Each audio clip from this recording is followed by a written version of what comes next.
The tulips are too excitable. It is winter here. Look how white everything is. How quiet, how snowed in. I am learning peacefulness, lying by myself quietly, as the light lies on these white walls, this bed, these hands. I am nobody.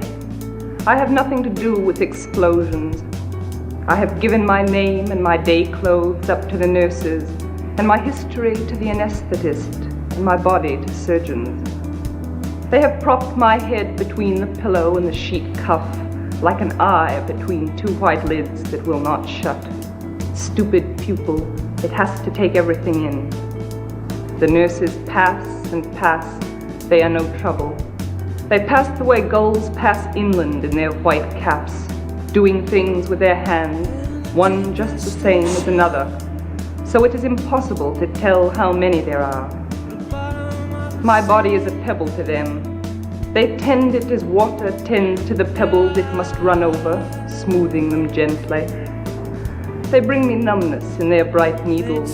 They bring me sleep. Now I have lost myself. I am sick of baggage. My patent leather overnight case like a black pillbox. My husband and child smiling out of the family photo. Their smiles catch onto my skin, little smiling hooks. I've let things slip, a 30-year-old cargo boat stubbornly hanging on to my name and address. They have swamped me clear of my loving associations. Scared and bare on the green plastic pillowed trolley, I watched my tea set, my bureaus of linen, my books sink out of sight, and the water went over my head. I am a nun now. I have never been so pure. I didn't want any flowers. I only wanted to lie with my hands turned up and be utterly empty. How free it is. You've no idea how free. The peacefulness is so big it dazes you. And it asks nothing. A name tag, a few trinkets. It is what the dead close on, finally. I imagine them shutting their mouths on it like a communion tablet. The tulips are too red in the first place. They hurt me. Even through the gift paper I could hear them breathe lightly through their white swaddlings like an awful baby.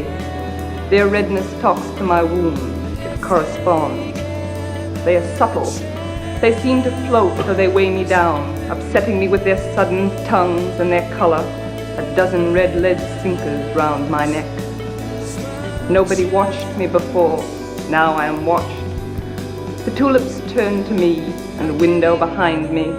For once a day the light slowly widens and slowly thins, and I see myself, flat, ridiculous, a cut paper shadow between the eye of the sun and the eyes of the tulips, and I have no faith.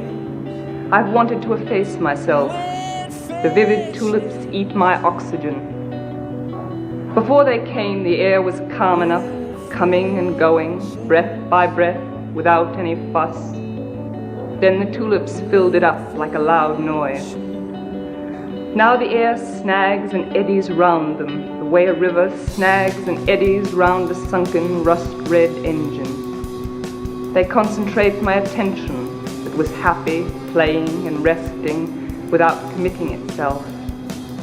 The walls also seem to be warming themselves. The tulips should be behind bars, like dangerous animals. They are opening like the mouth of some great African cat, and I am aware of my heart. It opens and closes its bowl of red blooms out of sheer love of me. The water I taste is warm and salt like the sea, and comes from a country far away as health.